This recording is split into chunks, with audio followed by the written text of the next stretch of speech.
Welcome to the Surviving BPD Relationship Breakups podcast with your host, AJ Mahari.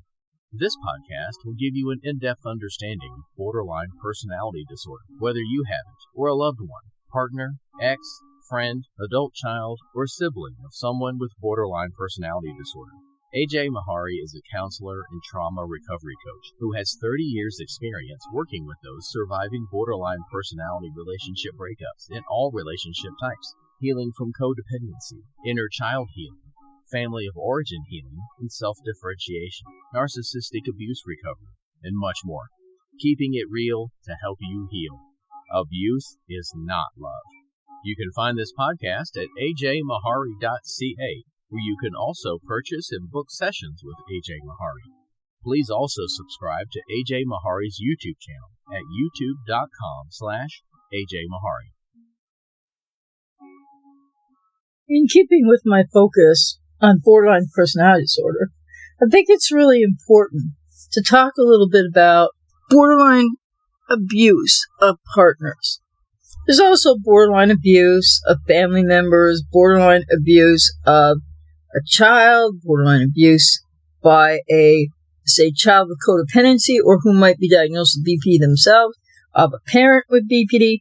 So anybody with borderline personality disorder, untreated or not significantly treated, is capable, and often more times than not will be, abusive. So does everybody with borderline personality disorder know that they're abusing you? Do they know that they're hurting you? No, often they don't. They don't understand the difference between self and other. They project so much onto you, the projective identification aspect of all this as well. But it does not matter whether any individual man or woman with borderline personality disorder, either undiagnosed or untreated, because if they're undiagnosed, they won't be treated, but in either suspected, highly suspected borderline personality disorder or diagnosed borderline personality disorder but untreated, they have all of these difficulties with communication, with relationships, with their own identity, lack thereof, loss of self,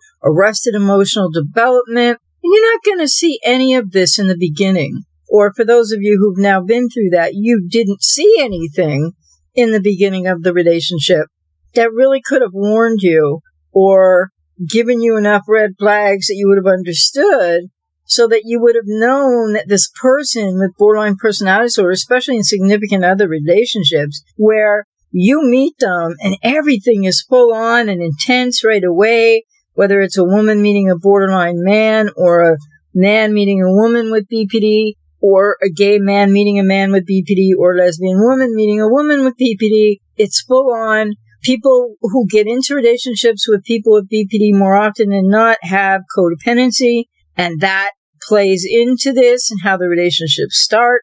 And the reality that outside of the internet and a channel like my channel or or my podcast, where I talk about these things specifically and have been doing so for this is my 27th year online, my 32nd year working with clients overall, and it's been 12 years on YouTube and, 27 years worth of websites and blogs and, all kinds of different media. So the point is that when you first meet that person with BPD, and you have codependency and you might not be aware of that, or you might still be somebody who thinks, oh, no, I don't.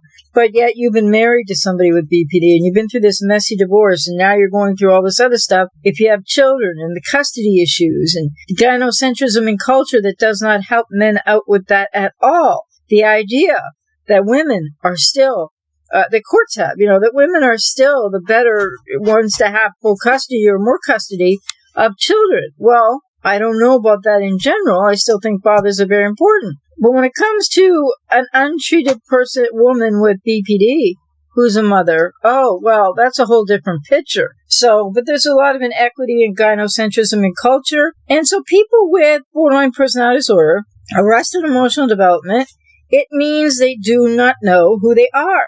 No boundary between self and other. So they look to you to mirror them. Not in the same way a narcissist would want that mirroring or admiration.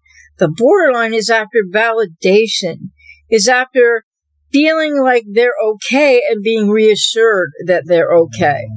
But the thing is, when you first meet them, and they don't really love bomb you, people with BPD, what happens is they just mirror you. And they have codependency as well, people with BPD, so they are then also trying to people please you. They're interested in everything you're interested in because they don't know who they are. And so then when you connect with them, and it's really intense, and in a lot of cases, whether it's a woman with a man with BPD or somebody or whatever, or somebody with a woman with BPD who's a man, there's going to be, it could be a woman, man, you know what I mean, like gay or straight. And the thing is, then there's going to be this, as people know now, many people know as they're listening to my podcast or at watching things or listening to things on my YouTube channel. But that intensity in the beginning that people think is them so idealizing you is maybe partly that. But it's more the mirroring factor to grab you, to get you, to be able to depend on. They need to be able to depend on. This is all unconscious on their part.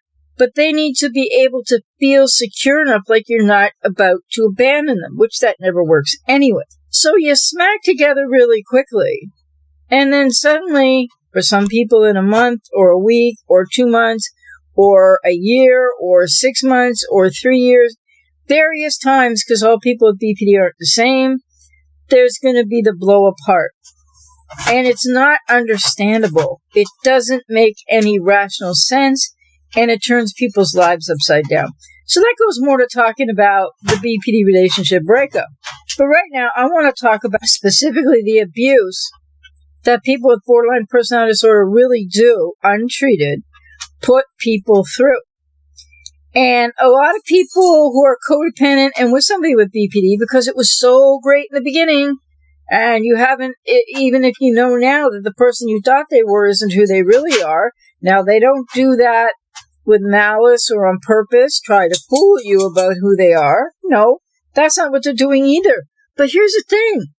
Not enough people are talking about this, and this is one of my passionate areas that I work with clients and talk about these things, is that borderline personality disordered individuals, of course if undiagnosed or untreated, are abusive. And they may not know that, and they may not intend that, but it doesn't change anything. So how are they abusive? Well, they need too much, they want too much, and if you're a codependent, you're abandoning yourself and you're over-sacrificing and you're giving and you're trying to rescue and you don't even maybe know why yet, or you've been here and done this, and you're trying to fix and you're trying to rescue and all of this, then what you can't know until all of a sudden there's a breakup or a ghosting or an on and off situation that happens when people with BPD try to get into a relationship and love you. They can't love you. They have no ability and no self-coherence, it's beyond sense of self. There's no self there. So if they can't love themselves and know themselves, they can't love you and they can't know you and they don't see you. And object relations theory teaches us a lot about this because people with BPD untreated are relating to partners, boyfriends or girlfriends or partners as object other parent representation. And I have mentioned these things prior, but it's so important to understand this. So you are never really seen, or in some cases you might be somewhat seen by an untreated person with BPD, but you're not really ever seen or heard for who you really are, for what your needs are. Because the borderline is always worrying about, stressed out by, triggered to dysregulated emotion around all of their unmet childhood needs, which means they're still experiencing nothing but unmet needs, no matter how much is given to them or done for them or how much focused attention, etc. is given to them. It can never be enough if they're untreated. And people with suspected or diagnosed and untreated borderline personality disorder have their own ways, reasons, and there's explanations underneath as to why they are so incredibly self-focused and not in the way or for the same motivated reasons as a narcissist. Oh, in the beginning it'll all be like you're the greatest thing since sliced bread, and whatever your hobbies are, whatever your interests are, whatever you do, oh, that's all great. But that's not really what they're actually feeling or relating to. So, what is BPD abuse? Because so many people lump it in with narcissistic personality disorder or think that people with borderline personality disorder are always people with NPD or that BPD is a form of NPD, all of which is nonsense and not true. So, borderline abuse is very real. And when the borderline abuses knowingly and often unknowingly, unconsciously, in what are repetition compulsion cycles of seeing and experiencing you as object of their bad parent representation, when they're feeling threatened, when they're triggered to emotional dysregulation, when they don't feel safe. They don't trust people. Because ask yourself this, even as a codependent. Many people with codependency don't trust themselves well either. So I want to clearly state here, this is not all about your self-esteem, ladies and gentlemen, because people with codependency don't have high self-esteem, emotionally or in relationships. And then when you've been with somebody with BPD, your esteem, if you had any, is going to go like down below zero. People with borderline personality disorder don't have a self to have self-esteem from. So self-esteem is an overblown explanation for all this. So abuse is abuse, right? That's not a new term for most people. But borderline abuse is first and foremostly, it's their inability to relate. It's their inability to connect. It's the inability to attach. It's the inability to see you over what they need, because their needs go all the way back to primal wounds, core wounds, primal neediness that they are not consciously aware of if they're untreated. This means essentially that you, as the partner of the borderline or the boyfriend or the girlfriend, are getting set up by more people with BPD than not who are untreated as the parent figure. And they don't know this consciously, and you don't know it consciously. And then at one point or another, it becomes just intolerable for people, because the person with BPD is going to be up and down, and you're riding that roller coaster of emotions with them. You're trying to help them. They're angry one minute, they're fine the next minute, they're screaming at you, or maybe if they're a quiet borderline, they're withdrawing from you and they're giving you the ghosting you or the silent treatment, and you don't know what's going on. And this often leads to jade conversations of justify, argue, defend, and explain.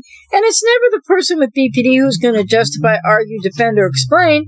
No, they're just going to blame you for everything, project it onto you, projective identification. You make them feel everything. You make them do everything, which isn't true, but it's how they feel. It's what they believe. So the number one form of abuse with people with borderline personality disorder is, of course, emotional abuse, which can come in many different ways, but emotional abuse, verbal abuse, it can be financial abuse, it can be, people with BPD are really unconsciously, when untreated, trying not so much to create this love relationship with you that they make it seem like they are, because they're trying the best they can, but they don't have any of the emotional equipment or tools or coping skills to do this in relationship with anyone if they're untreated. So their abuse is going to be wanting too much from you, needing too much from you, demanding it from you. You can't be 5 minutes late. So people with untreated, or if they're undiagnosed, but if they're untreated with BPD, are going to be looking to consume and control you. And that goes back to what happened to many of them in their childhoods, trauma, and how they are trying to overcompensate for primal trauma, but not consciously aware of it. And people with untreated borderline personality disorder or suspected BPD become obsessed with you. They do not attach, they do not love, they become obsessed. And I'll have more coming on that soon. So there's emotional abuse, verbal abuse, often a lot of screaming and yelling. There's blaming, there's humiliation, there's intimidation that people with BPD will often be doing to a boyfriend, a girlfriend, a partner, a husband, a wife, whatever the case. And then they will start to, if you have children and you're married, they will start to alienate the children from you because as they believe about you, so too will they try to get your children to believe the same way about you. This happens for women with a man with BPD, but it happens way more with women with BPD who are with a man and you have children together. And often, many women with BPD want a child so bad because they want someone to love them. So it's all kind of like ass backwards from the beginning, right? And then they parentify their children. And then their children's needs trigger their unmet needs and primal core trauma. So it becomes a real mess for more people with BPD untreated than not, and partners thereof. So this abuse can be emotional, like I said, verbal. It can be about humiliation, intimidation, guilting you, shaming you, which is all projected out of what the person with BPD is actually feeling, but they don't know that. So people with BPD can have frequent emotional outbursts, and they tend to be very harmful to those around the person with BPD. And emotional abuse involves any effort to control another, which people with BPD are doing out of their fear of abandonment, often not known to them consciously. Doesn't matter. So they're trying to control you, to consume you, because they're looking for their safety needs and a plethora of other needs through you, unconsciously. And you probably didn't know this when things start to go bad, right? The other thing is that people with BPD can often try to cause you fear. I said humiliation, right? Blame you, guilt, toxic, shame you, which is toxic. And then people with codependency, and you don't know what's going on, where's this coming from, often tend to take this in, and it starts to eat away at what part of yourself you know. Because codependency is, among other things, a good way to define it is that people with codependency do not have a healthy relationship to and with themselves, and there is an element of a wounded inner child inside people with codependency. So a lot of this correlative factor of people with codependency ending up with people with BPD, could be NPD too, but people with BPD, it has all to do with what happened to you in your childhood. And that might be something that's hard to ferret out. If I resonate with you, I'm out here to work with you, to help you, to survive the BPD relationship breakup, to learn how to heal codependency, to do family of origin work. This is also shadow integration work for people with codependency. It's not the exact same at all. When people with BPD go to therapy, it starts at a much deeper, much more difficult place for them to be able to find the lost self inside that's been totally dissociated from.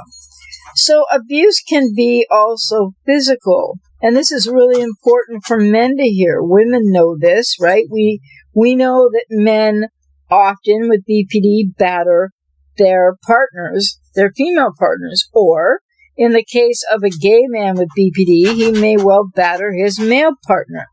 But here's the thing that a lot of people don't realize, because we live with a gynocentrism in culture, as if every man is, quote, the abuser, and every woman is, quote, the victim, unquote. That's not true, because abuse can happen no matter what your gender.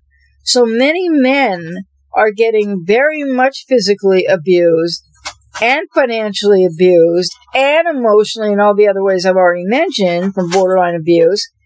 But many men are being physically abused by borderline women. They're also being set up and threatened, lied about, and smeared that they're going to be accused of other misdeeds and kinds of abuse that some men have done to some women throughout history, but that certainly these partners, and I've worked with so many men in the last 32 years, that have gone through this, and they are not guilty of doing anything of the sort. But these women will frame men, start an argument, especially when they're devaluing you and or they've had enough and they're going to like ghost you, or they're feeling too needy and you got to decide to leave. But when you're still in that sort of limbo place with this relationship and what's going on now, many men don't realize what many women with BPD, not all, can do next, which is simply start an argument with you,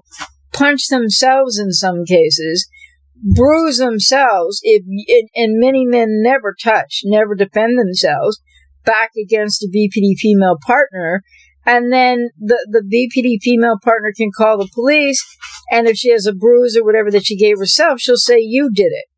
And the gynocentrism in systemic culture, police, courts, etc., they're going to put the man in jail every single time. And I really can't stress that enough, because I have so many clients who've gone through that or are going through that right now.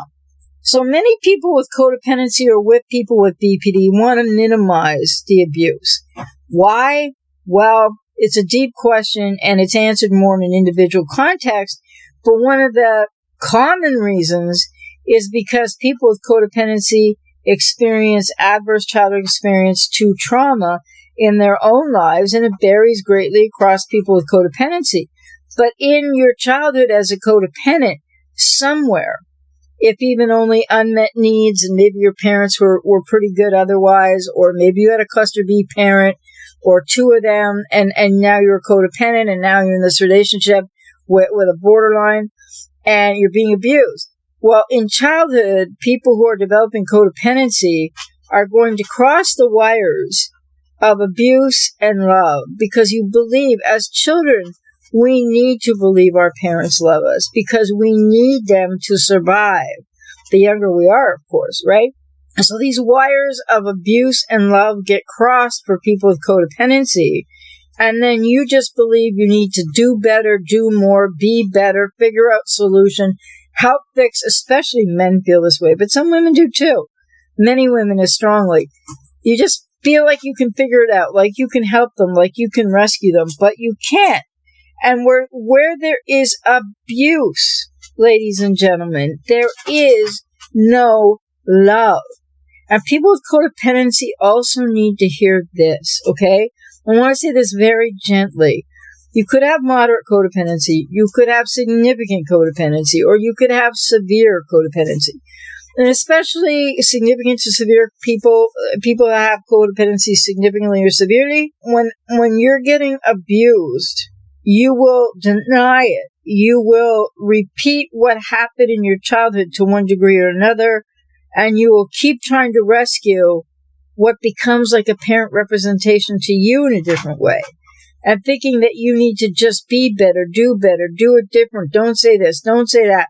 There is no pleasing an untreated person with borderline personality disorder who doesn't know what they need, doesn't know who they are, doesn't understand boundary between self and other, and is looking to you to be their parent unconsciously. So physical abuse rises often in many with BPD, but not all.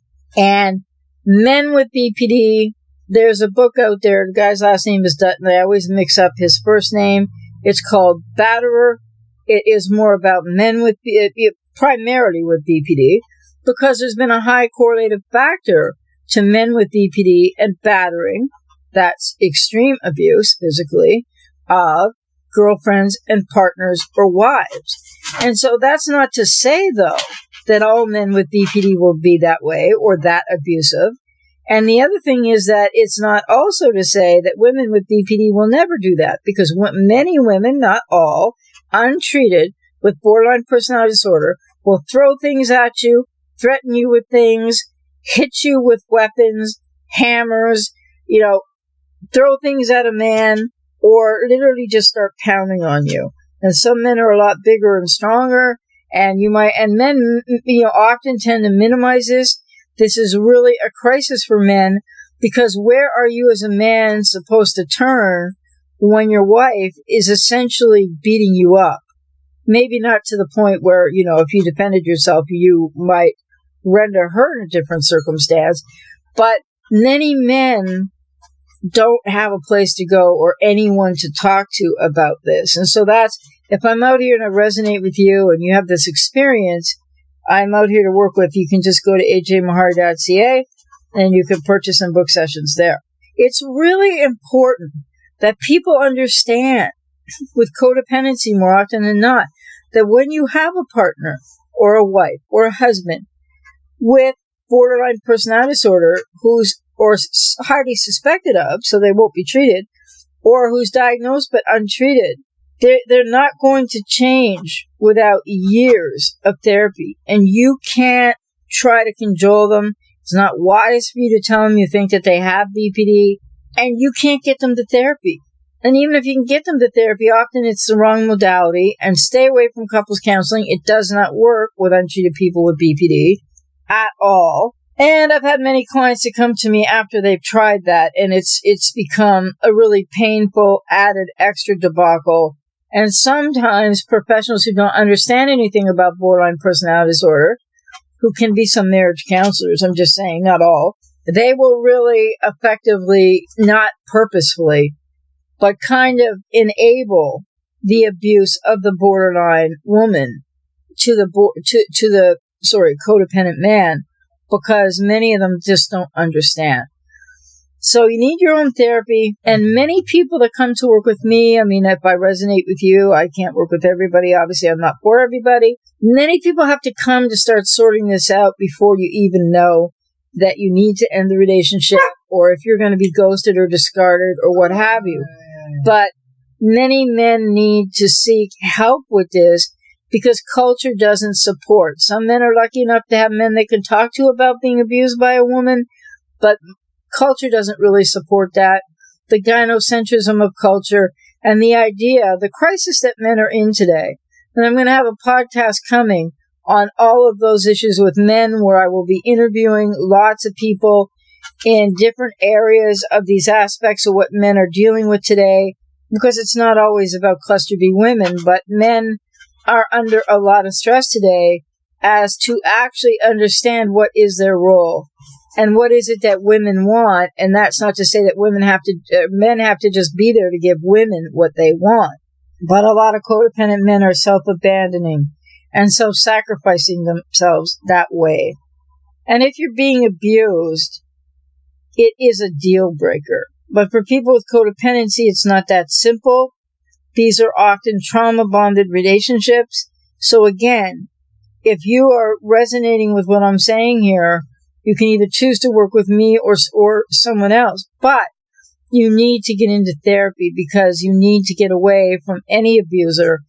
And men especially stop minimizing abuse by women. Even like I've had many clients say, like they're big men. They're 6 foot something. They're muscular, depending on their age. And so if a woman is pounding on them, physically pounding, punching them, many men but it doesn't really hurt. But the point is that's not the most relevant piece, whether they're actually physically hurting you or not, because they are emotionally abusing you to the nines, and it matters even if you are the strongest of men out there. So no man deserves abuse, and no man should ever accept abuse, and no woman should either. So with that, you need to consider what resources are out there, and for men the answer is practically none. And getting professional help can give you the tools and strength to end the relationship, so your abuser may have whittled away your self-worth, your self-esteem, your sense of self, your relationship to and with yourself, which was shaky for codependence in the first place. But a caring counselor can help you regain the strength you need to make the right choice for your own life and going forward, and how to heal not only from the BPD relationship breakup, but get yourself out of any abusive situation with anybody with BPD, whether that's a sibling, a parent, and for some people it's a sibling, a parent, both parents, and a wife or a husband or a girlfriend or a boyfriend. Make no mistake about it, people with borderline personality disorder abuse most of the people, if not all, that they are ever in close proximity with. They don't know how to love untreated. They can't accept your love. They don't trust your love. They have no sense of self. And BPD abuse needs to be taken extremely seriously. You've been listening to the Surviving BPD Relationship Breakups podcast with counselor and trauma recovery coach, AJ Mahari, keeping it real to help you heal. Abuse is not love. You can find this podcast website with blogs and more information and purchase some book sessions with AJ Mahari at ajmahari.ca to help you with your healing and recovery journey from any relationship type with somebody with borderline personality. Please also check AJ's other website, bpdbreakups.com, for blog posts and more information. Please keep tuning in, and if you're not subscribed to AJ Mahari's YouTube channel, please check it out at youtube.com/AJ Mahari.